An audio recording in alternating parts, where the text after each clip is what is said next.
So you just said a minute ago, and people don't even know where Sri Lanka is. Now, Yes. what if I told you it's not that far from the Maldives? You see, now people are like, oh, okay, now I got it. I don't even think they know where the Maldives are, so I'm not sure that would help. But it's in Asia, right? Off of India. Okay, yeah, it's right below India. I mean, it's just right below India. But Maldives is a big Mhm. destination for people. Yeah.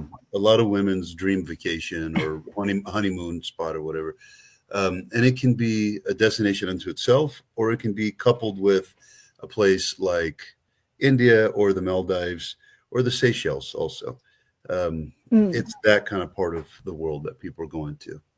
Yes, and I have a great video on the Maldives. I went to three fabulous islands there with over the water bungalows. So there's, if you want to know all about that, definitely visit my YouTube channel. But Charlie and I can help you in that entire region, and you can hop around. It takes a little time to get there. So sometimes it's nice to take the time to get there and then really explore the area before coming home. Yeah, I haven't been there, but Oh, you have to go. well, you gotta bring a nice girl with you. So find me one. But um, Sri Lanka, I went alone, let me just say. okay, that's not very common. Um, but Sri Lanka, I know inside and out. So we'll talk all about Awesome. it. Yeah, one of my good friends, it was a news anchor in Sri Lanka, and he's now an American. But yeah, he loves Sri Lanka and raves about how fabulous it is. Yeah, definitely underrated destination. So you fly in and out of Colombo, and that's the capital city. It does have British heritage to the country, so Mm. it's not too different from what you'd find in India in terms of like what the British did there and everything else. Um, the nature is fantastic. It really is. And you're going to basically go on day one from Colombo. We pick you up and we take you to this ancient city. Good luck trying to pronounce it, but it's a Polonnaruwa. So it's this basically archaeological site with beautiful statues and all this kind of stuff. Depending on what time you arrive, we make a stop beforehand to get you some lunch or dinner. So there's some jet lag and stuff like that because you just did say that it's a long Very trip. long flight. Yeah. Yeah, so that's kind of thing. Um, And so this is that an island. I just want to make sure everybody understands Sri Lanka is an island destination. indeed. And what's kind of weird about it is you think that it's one island, so there's a perfect time of the year to Mm. visit because it's just one island, right? But the way it's set up over there, just the land formation, everything else in the mountains, it's actually kind of split. So it's kind of like one side of the island is better during a certain type of year. The other time is for the other part of the year. So Uh, there's technically no perfect time when you're taken to one part of the island. We take you to both sides. Um, there's going to be an on and off season. So no matter when you go, you're going to hit destinations that are quote unquote on the off season, just depending whether you're on the west side of the island or the eastern part of the I island. see. So I just tell people go when you can go. Um, And that is, let me just say, it's one of the great things about working with Charlie and his tours. There are no set dates. We can work around your schedule whenever you want to go somewhere, you want to leave on this date. For the most part, that works really well with his tours, and we can customize each to your needs. Indeed. This one is a purely private tour. Mm. We kind of differ from country to country. Some it's a hybrid where it's shared with other travelers and then private. This one's just a purely private tour. And it really depends more on how the country is set up than like the policy of our company. So Mm. Sri Lanka is very much set up on a private basis. So that means you have your own escort driver, you've got your own private car, and you're taken from spot to spot. The only time that you're not in a private car is for this famous train ride, which I'll talk about in a minute. All righty. So on the day two, you see that ancient city that I just talked about. They got a bunch of cool archaeological sites and that kind of thing. You also go on a guided bike tour Mm. from the different spots within this archaeological park. And after you've had your fun with this bike tour, you obviously have a tour guide for that thing. You're not going by yourself. We're taking you to this national park, Minaria, and you got like elephants and all kinds of beautiful things over there. Mm. You go on a 4x4 safari. It feels very similar to being on a safari in Africa, to be honest with you. I've Mm-hmm. done the ones in Africa. I've done the one there. They feel very similar. Um, So it's similar to do an Indian safari where you have more tigers and same, elephants. same, Yeah. same. Yeah. So I don't. I just spent a lot of time in India. Um, Southern India is more similar to Sri Lanka than it is to Northern India. It almost feels like Mm. Southern India and Sri Lanka are like one country. Northern India is like a different country. It feels like that. Mm. How people eat, how they dress, the dialect, the landscape. It's something like this. So Mm. the south of India and Sri Lanka are really famous for the animals. Yeah. So that's what it is. And then basically at the end of that second day, we take you to this destination called Sigiriya, and that's where they have this crazy rock that's just huge. And the next day you're going to go hiking in it. But this thing's very imposing.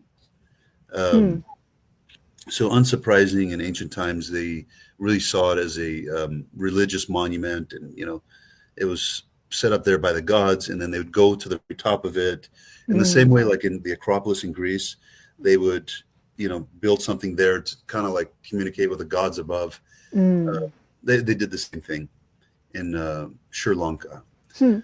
um, so that's why on the third day you're going to go hiking. It's not that bad though. The hike's actually not that bad at all. Mm. um, so it's about a 45-minute hike. You're up to the top.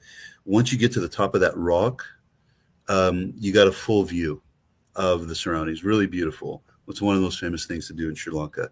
Mm. There's a second rock, really not that far. You can actually see it from the first place we take you to. Upon request, you can also hike that second one. Mm. So you get a little bit of a different view. Other people are like, you know what, I just did one hike, I'm done. Other people are like, no, I want both. We give you the option. There's no additional charge if you want to go up both of these. Mm. It just depends on how strong you are, and how much interest you have in hiking to the top of these rocks to get the famous views. So you're not hiking with wildlife. There's not monkeys around, or it's really just on a barren rock kind of formation. Yeah, this one is more about the landscape, the surrounding landscape. Mm. Day two is where you see like the elephants and some other crazy animals. Day three is about the hike to this one famous rock to get view. And then if you got the energy, then we'll take you to one other spot to get also beautiful views. Okay. So that's kind of what happens. After that, you have lunch because you're gonna be hungry and a little bit tired, so you have some lunch. Um, you're then taken to Dambula Cave Temple. So this isn't a real cave, and they've got statues like Buddha statues and this kind of stuff. Mm. That is really, really good in Sri Lanka. Some of the Mm. best I've seen anywhere in, we'll call it the Buddhist world, in Hindu world. Mm. Uh, they have both religions there. Hindu is more prevalent, but inside these temples, they carved out statues and they really dress up, and their whole ambiance is very like very strong. You go Mm. inside and you feel the spirituality very Mm. strongly. And I could just tell you this. I think the craziest thing I've ever seen in my life was not inside Dambula Cave Temple. It was right when I was leaving it to get to the next spot. Mm. Uh, I was passing through this village, and I just said to my escort driver, I said, "What's this?" And he said, "Let's just stop and check it out." So what's this? Okay. And, just when you think you've seen it all, you realize you've seen nothing. So um, Anthony Bourdain actually did a show on this, what I'm about to tell you. Ah. What it is like, how Catholics for Easter, they will make they're supposed to make like a sacrifice to Jesus, right? Like to show that they're devout Christians, and they will take some food they like or something they like to drink or something they like to do, and they will deprive themselves of that just to show, hey, I'm a devout Christian and I'll make a sacrifice for you. Right. And it's not going to hurt me because I'm strong and I'm devout, right? Mhm. Okay, well, Sri Lankans also have something like that, but on a whole different level. Okay, so what they do All men do this, by the way. The women don't do this. They pierce hooks through their mouth Oh, and through their stomach, and they are hooked up, completely hooked up. uh, And they've got, you sound like you're in pain, my gosh. I am thinking about it. Yeah, I mean, this is crazy stuff. So, I mean, there's no guarantee you're going to see this kind of thing. Um, but they do this. So, um, Mm. basically you're all hooked up and you are on like a plywood. So the plywood is connected to a car. Uh, Then you got this plywood thing, or like basically like a tree kind of like trunk type thing. And you're sitting there hanging. And the idea is if you don't feel pain, you're devout. uh, I mean, because you're the real deal. You believe, and you know you're strong. You don't feel that pain, and you're doing it to show your loyalty to the gods. mm, And they've got it through their lips, through their ears, through everything. It looks like a uh, crucifixion. And then if that's not enough, what they do is the car starts driving around the village, and everybody's like running with the car. oh, wow. Um, and on top of that, they take these. They call them medicines. I call them drugs. Okay. And I had never seen nothing like that, where they will go and they are like, I mean, it looks like a um, like a rock concert or something. Where just people are just like drugged out type of thing, but they're basically going and they're just running around, and people kind of have to like capture them because they're really hallucinating. Mm. Um, so you're not going to see this in California or in Texas. You know what I mean? So this is Maybe in California. well, yeah, you may be right there. So, But what yeah, time of year is this, or is it a specific holiday they're celebrating? they have it at different times of the year. Our summers, you'll see it then. Mm, Um, but they will do it for different celebrations. It's not just once a year they do it. mm, Uh, and it's not like Easter, like we have Easter in April. They have a little bit mm, broader. mm. Um, but yeah, and you know, it could be because you're passing through a lot of villages, right? Because we're taking land tours to get you all throughout the island. So you're passing through a lot of villages. Hopefully, you're able to see something like that. But there's nowhere else in the world I've seen anything like that. Mm. Like, oh my God moment. That was probably the number one oh my God moment in my life. Wow. Yeah, yeah. Just seeing all these people seemingly crucified, type of thing. Wow. Um, yeah, yeah. So, I mean, uh, that's one of the great things about traveling all over the world is to experience other cultures and to see how society is around the world. Like, it does open your eyes. mhm. Yeah, you go to a place like Sri Lanka because you're going to want to see something off the beaten path. You're going to want to see stuff you're not going to see anywhere else. I mean, you could also see this in southern India, but other than that's it. That's Mm. it. There's some place also in Indonesia, but you're not going to be able to go anywhere to see this kind of thing. So And that's for what it is. those strange fans of ours who want to actually experience this themselves, can they hook their No, bodies? No, no, no. no. I'm sorry. No. Okay. No. And if they want to try the drinks and medicine, no, we don't. We we'll throw them off the tour. Sorry. Um, but at least I'm honest with it because like I mean I have to keep our Mhm. customers safe. That's Yes. that's the first. I mean, fun and excitement. This is our second priority, right?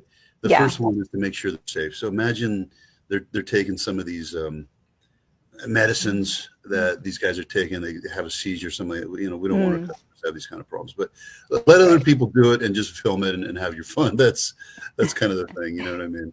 Yeah, it is. I mean, this is a challenge we have when you have clients who really want to run with the bulls or, they want to do the extreme dangerous activities around the world. It's hard for us. It puts us in a bad situation to be liable for you. Yeah, I mean, if there's things like a bungee jumping or paragliding or this stuff, we of course, we'll say Yeah. let's go do it. You know what I mean? No problem.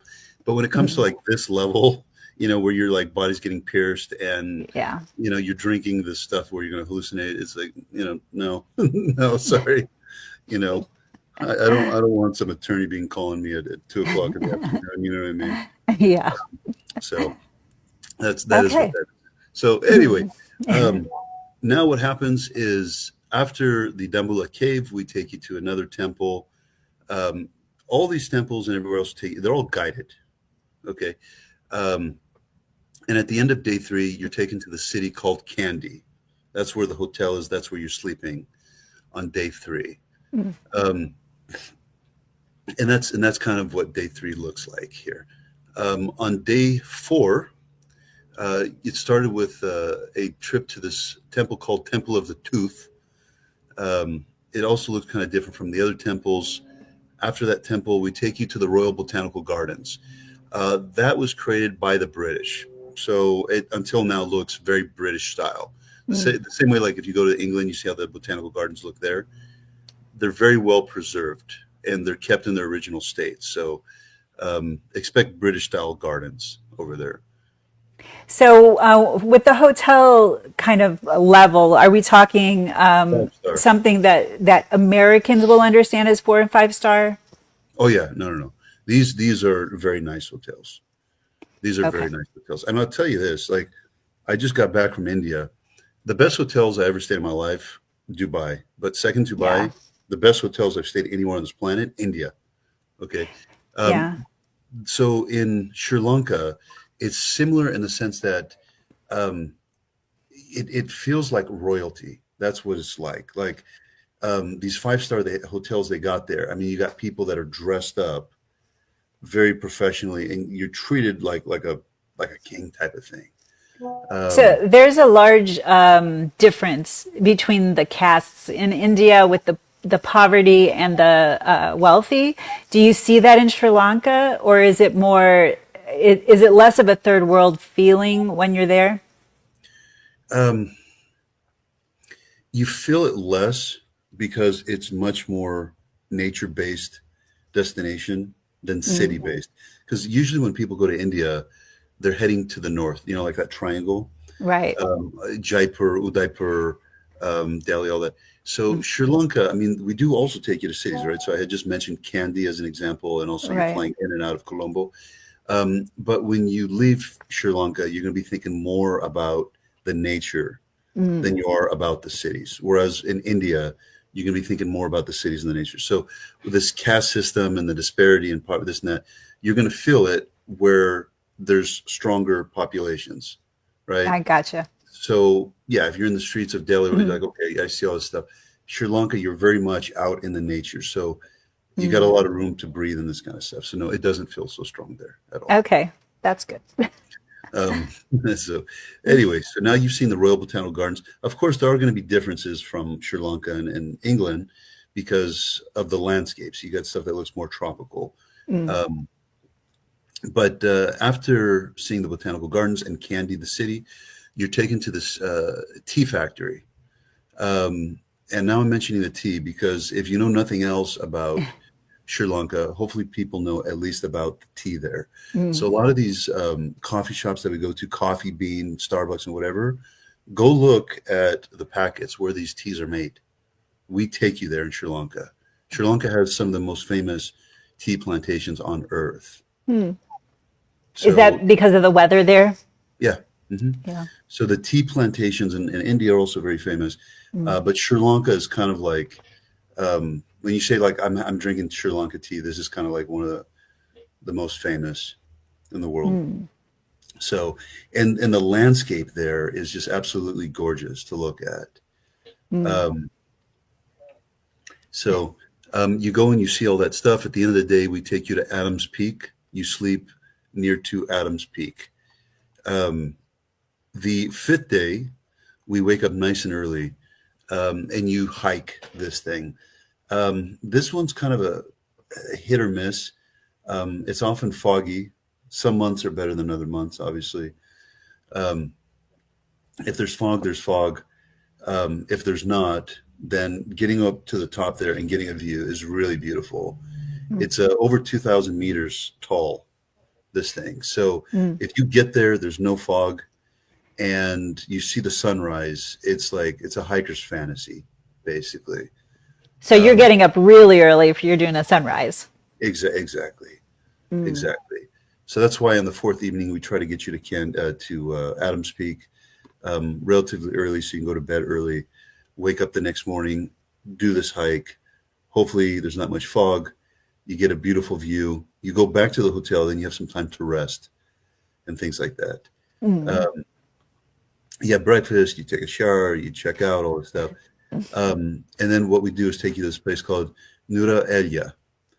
You have some lunch over there, and then you're taken to this train ride. So you go from Nura Elia to Ella. So remember I told you like this whole thing's a private tour with private cars? Right. This is the exception because that train ride is really famous and it goes through really beautiful landscape. So this is similar to the luxury trains. I can't. Oh my gosh, I can't think of the name. The Orient Express. I wouldn't say the train itself is so luxurious. Mm. It's more of the scenery. So, and Ah, it's okay. not like we're choosing a cheaper train than the other train. The trains are all the kind of the same, um, but it's where you're going and what you're seeing along the way. Because technically, we could take you with a car, right? But the experience of this specific train ride is really special, Ah, okay. and that's why we do it. And then basically, the car goes there anyways. So it's the same car and driver Mm. who's dropping you off. You're taking the train. He's driving to your next spot, what's called Ella, and that's where your hotel is, anyways. But we want you to take the train because you have a better experience on the train, just Right. for that portion It's of it. similar to Alaska Rail or to going through the Alps. You know, the train ride is the experience. Exactly. Yeah. That's exactly right. So at the end of that fifth day, you're sleeping in Ella. Um, the sixth day, we're going to relocate again. That is one thing about Sri Lanka, and there's no way around it. There's a lot of relocating of hotels. Mm. You know, it would be nice if we could just base ourselves in one or two places and you make day trips. There's no way around it. So if you don't Mm. like that, we can go slower or we can see fewer places. But most people, when they go there, they're like, no, I want to see it all. So if you want to see all the hot spots, it's a 10-day tour, 10 days, 9 nights. Um, it just because of the logistics of how the island's set up and the infrastructure and everything else, we do need to change hotels a lot. So, Um, how big an island is this from one side to the other? well, we go little by little. Mm. You know, we're going so these drives that we're doing, 3 hours, 4 hours, stuff like Mm. that. Um, so we try not to go too much, but you can see it's far enough to where we can't just go make a day trip. You know, you're going in a Right. loop type of thing. So Okay. um, on the sixth day, we're relocating to another town, um, Katarmaga. Good luck on that one too. But there's a lot of stops that we make along the way. So, and this is the case for a lot of the days. So on the sixth day, there's like this really pretty bridge that we take to, and we take you this bridge, and there's this like antique train that passes by. So Mm. it comes at a certain time. So we make sure to take you at the right time, so you can see this thing that passes by. Um, and then we take you on a little hike. It's called Little Adams Peak. So it's a smaller version of what you should have done the day before. Mm. It's also got some beautiful landscape once you see the view from above.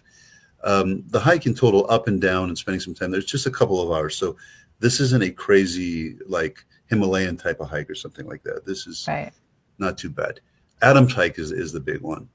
Um, there's Mm. another temple that we take you to on that particular day. It's got this like granite rock face of a Buddhist image and stuff. So Mm. um, they really did a nice job on sculpting statues into rocks, similar to what they did in India and China. You know, same kind of Mm. style like that. There's also a waterfall that we take you on that day. Um, some caves that we take you to on that day. So there's a lot of spots and changing of landscape. So you're not going to be bored on this day. So, when you're visiting the temples, do you have to cover shoulders and knees? Is it those types of visits? Um, yeah, they basically, there's like a little rope thing that you can bring with you inside there. Yeah. Mhm. And you could buy, I mean, at almost every site, they have these things where you can buy them and they're really cheap. Um, Right. Like kind of like a poncho thing. I think I had to buy that in Rome, or I yeah, can't remember where. yeah, yeah, for a couple bucks or whatever. Yeah, you buy Mm. it and then you could bring it with you for the whole day or the whole trip or whatever. And are you going in the water for the waterfalls, or is it just you're looking? You're looking on this one. Okay. Yeah, yeah, that's what that is. Um, but it's a pretty one for sure. Um, on the seventh day, it's basically um, you're sleeping at a place near to Yala National Park on that sixth night. The seventh day is when you're going on that safari Mm. at Yala National Park. It is the most visited park in Sri Lanka. So Yala National Park is to Sri Lanka, like Kruger Park is to South Africa. And do Uh, they have the lodges inside the parks like they do in South Africa? they have them. Well, actually, they're right outside of it, Mm. just barely outside of it. But you're going to see a lot of crazy. You're going to see elephants. Hopefully, you see leopards. It's harder to see the leopards. Obviously, you go in the morning, you have better chances. There's all kinds of birds that you see over there. Um, it is a beautiful sight. I love safaris. It's one of my favorite things. Um, then after that, we take you for lunch, um, and then we take you to this place, Weligama, and what you have there is called stilt fishing. Do you know Hmm. what that is? Stilt fishing? I don't. It's okay. So if you just put Sri Lanka travel on Google, this is going to be one of like the iconic images of Sri Lanka. Um, that is you have these people and they kind of have this like turban thing on their head, and then they're basically standing, we'll say, or kind of like squatting, something like that, on like a stick, and then they got a spear, and they're Oh, basically okay. I think they're I've seen waiting for that. the fish, pop, boom. Um, Yes. so that's what stilt fishing is. So you're taking people to try it themselves, or you're watching people do it? Watching it. If Okay, you want, just checking. if you want to try it, yeah, just those guys are calm. They're cool. If you want to say, hey, can I try it? They'll say, yeah, go for it. Especially if you give them like a couple bucks or something, they'll say, yeah, no problem. But yeah, I mean, this is a tradition that they've had for forever. Hmm. So going there to see these guys doing it is a very pretty scene for sure. Something just like unique. Hmm. Um, then we take you to this somewhat colonial city of Gale. It's again got that British influence and stuff. It's got some British architecture. There's a handful of worthwhile monuments to see. I'm not going to say it's like the prettiest city, but it is cool to see like a few things. It's got like a fort over there. If you're lucky, they got a baseball game. This is one of the most famous places in Sri Lanka to watch. Um, not baseball. I'm sorry. Oh my god. The Soccer? no. The British they play the um, Oh, with the paddle? yes. I can't think of what it's called. Yeah, Okay. we're throwing a beat right now. Cricket, People, cricket, cricket. cricket. Yes, people will be commenting. It's cricket, silly. Yeah. Yeah, cricket. Thank you. So not baseball. I'm sorry. Cricket. So Mm. basically, it's funny because you have to pay to get into the stadium to watch the cricket, but 90 something percent just go to the fort and then they basically sit at the fort and they can see the same exact game. Uh, So they're all watching the game from the fort itself, and it's more fun watching the locals react than watching cricket itself. At least for people who didn't grow up watching cricket. yeah. But it is a big game over them because of the British influence. They kind of left that on them. Um, and then lastly, we take you to a place called Hikadua. That's where the hotel is. And it once was like a hotspot for hippies to kind of hang out and this kind of stuff. Now it's got nice resorts. Mm. And this is true for a lot of places in India, Sri Lanka, Southeast Asia. They all kind of start off as these like little hippie hotspots, and then they became so popular that all of a sudden now they got these beautiful resorts. You also see a lot of signs in Russian. Mm. There's a lot of rich Russian people that will go over there. Um, so yeah, Interesting. It's become like a richer with nice hotels and all this kind of stuff. And the waters are pretty interesting, to be honest with you, because I'd never seen waves like this. So like usually you see waves over there that just come and then they crash and then they go and then here's the next one, right? Hmm. They have almost this like fizzle thing, almost like a club soda, where just like where like it's constantly going, Mm. And I just looked at it, I just said like I don't know how to describe, like I haven't, like the wave comes goes, they didn't. It's almost like a Mm. cycle kind of thing over there. Interesting. But the beach itself, it's nice and it's just got a good feel to it, and it's very different from everything that we've shown you until then, right? Hmm. Because beforehand, it's temples and caves and all that. Now you're at the beach and you're hanging out at the beach. It's a good break from all this other stuff that Is we've. it white sand? It's more like red, Ah, which and again is similar to India. India and yeah. Sri Lanka, they have like a reddish tilt Mm. to it. So same thing like Goa, India, it looks more like that.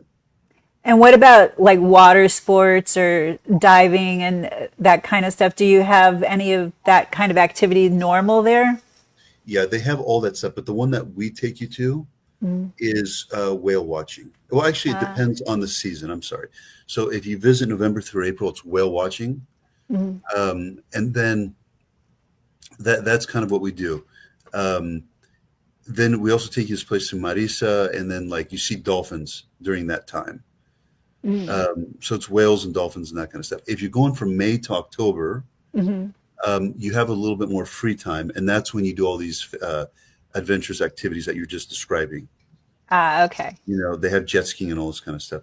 Sometimes people want a little extra time by the beach, so they're going to say, "Hey, you know what? I know your tour's 10 days. Give me a couple more. Give me 12 because we want to go to the beach there, and we want to just kind of mess around and do water sports and just hang out with the family or whatever." And Hmm. for us, it's no problem. We just yeah, let's do it. Okay, sounds good to me. That's kind of how we do that whole thing. Um, So there's like a nice coral garden over there. There's like a coral sanctuary. You go Mm. snorkeling, all this kind of stuff. So um, that's kind of what you do there. The ninth day was one of my favorites, to be honest.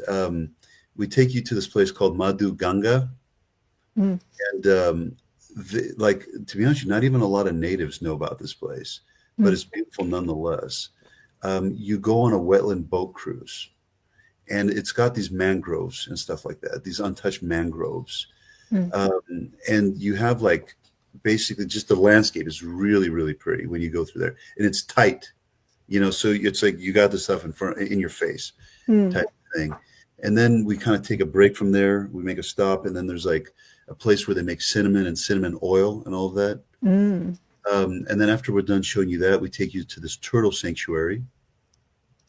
And you kind of learn about turtles and see the eggs, and depending on the season, of course. Hmm. Uh, and then after that, you're taken to a coastal town. Um, you go have some lunch over there, and then we take you to another temple. Um, and then we take you basically back to Colombo. Um, After we've shown you some of these beautiful temples, we take you to Colombo, and there's a national museum over there, and it's Mm. got like crowns of the kings and all of this kind of stuff, Mm. of monarchs. It kind of tells you about the history of Sri Lanka and whatnot. Um, and then we go to the hotel at the end of the day on the ninth evening. And then on the 10th day, basically, you can fly out, or if you've chosen to stay longer in Sri Lanka because A, you want more time at the beach, or B, you want to go at a slower pace because we're changing hotels a lot. Then, Hmm. so that's kind of how Sri Lanka works. And so, what kind of a price point would Sri Lanka be for people? Is there a single supplement on there if somebody wants to do it themselves because it's private? The only single supplement that we charge is for lodging itself, right? Because, if a hotel, five-star hotel is a couple $100 a night, Right, if you're one person or two persons, it's almost the exact same price.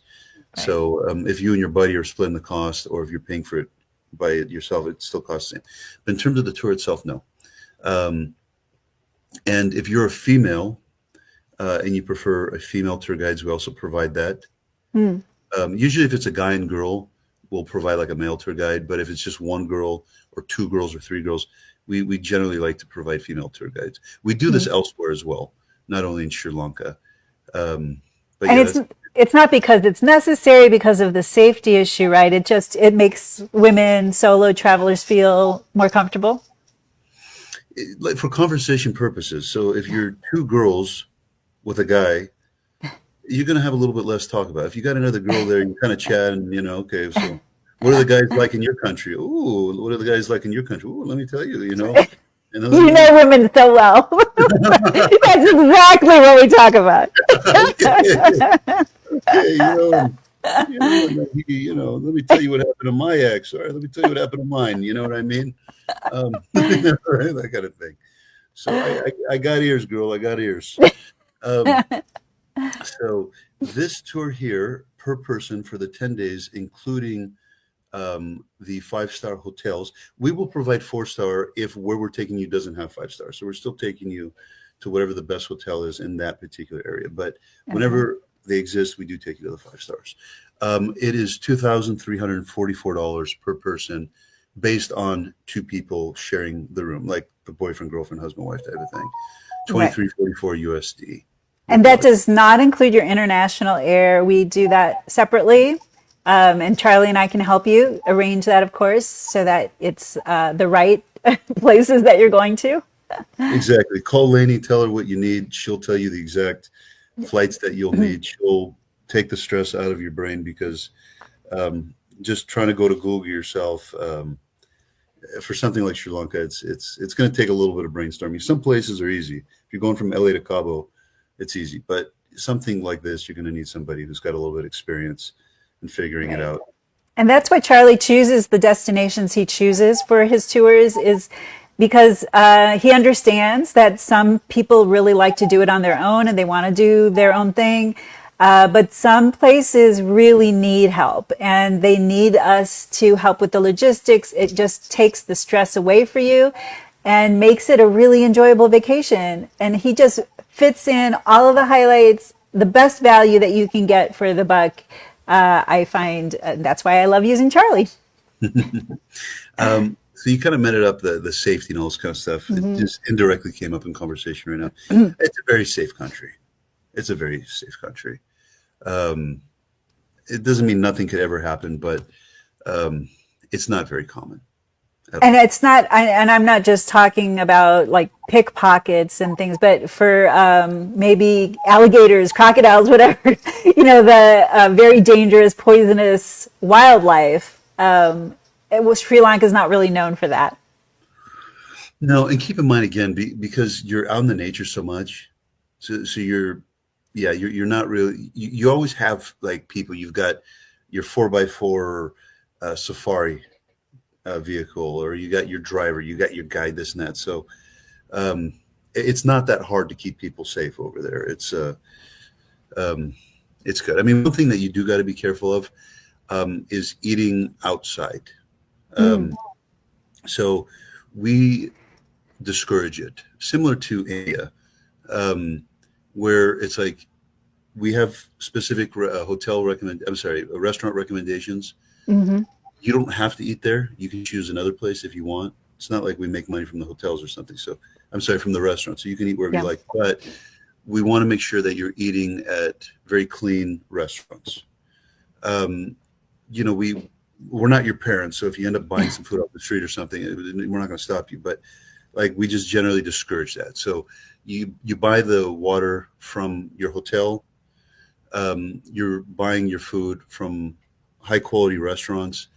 And you're not just seeing something off the street and buying it, eating this type of thing. So that's most of the time the only safety concern that comes up, that people are kind of experimenting with stuff on street foods or at restaurants that are not so clean.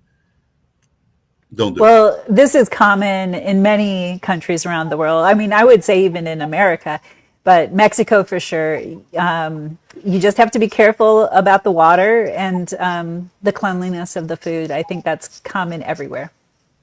Yeah, so it's really just it's a practice. Like I mean, as long as you just follow the rules, you should be just fine. But if you go out and try to like experiment with it, then that's it. So safety, we're pretty solid over there. As you just heard, it's a relatively affordable country. It's really good Mm-hmm. value. Um, and yeah, you're definitely going to need a car. So whether you're going with me and you, Lainey, or if Mm-hmm. somebody's just going on their own, you're not going to be using trains and buses. Some people, especially like young backpackers, they do try to do things by train. Mm-hmm. Okay. And what we show you in 10 days will take them over 3 weeks because of using, but that's the thing. These really young people, they don't really have money. So they're like, I have the time. So if it takes me 3 weeks to see what Mm-hmm. um, our company can see in 10 days, then, they'll do it. But yeah, to really see it, you're going to need a car. Okay, got it. Um, And they don't people, have like rideshare apps, commonly, right? um, for inside the city, yeah. So if you need to get in Colombo and you want to go somewhere nearby, something like this, um, I mean, yeah, they have drivers. It's easy to get driver, but to get like an English speaking driver who Mm. knows how to communicate and knows the country inside and out, that's harder. But if you just want to find some taxi driver, yeah, sure. And is Uh, English pretty well known by everybody? yeah, their English is not as good as in India. Mm. They speak it a little bit less, but to just have basic conversation, yeah. Um, basic conversation you can have, but if you go like into deeper stuff, then they may get lost with the words. But the people are very friendly people. Um, this older woman, she almost made me cry with it. My God, I met her in a village. I have a video of this thing, and she just told me, she's like, I see you like a son. Come here, give me a hug and this kind of stuff. And she just got when I left, because I sat there for a couple of hours and just talked with everybody. When I left, she got all sad. You know what I mean? It was like her son's leaving for America type of thing. Oh. Yes, that really, um, yeah, it was a memorable moment for me for sure. Um, but yeah, people will they generally like the Sri Lankans. They're they're not aggressive people. They're very laid back people. Mm-hmm. It can get a little bit more pushy in Colombo and in the big cities, but again, we don't spend much time there. In the smaller places, the people are just like sweethearts, and they look at you and they're always smiling. It's that kind of thing.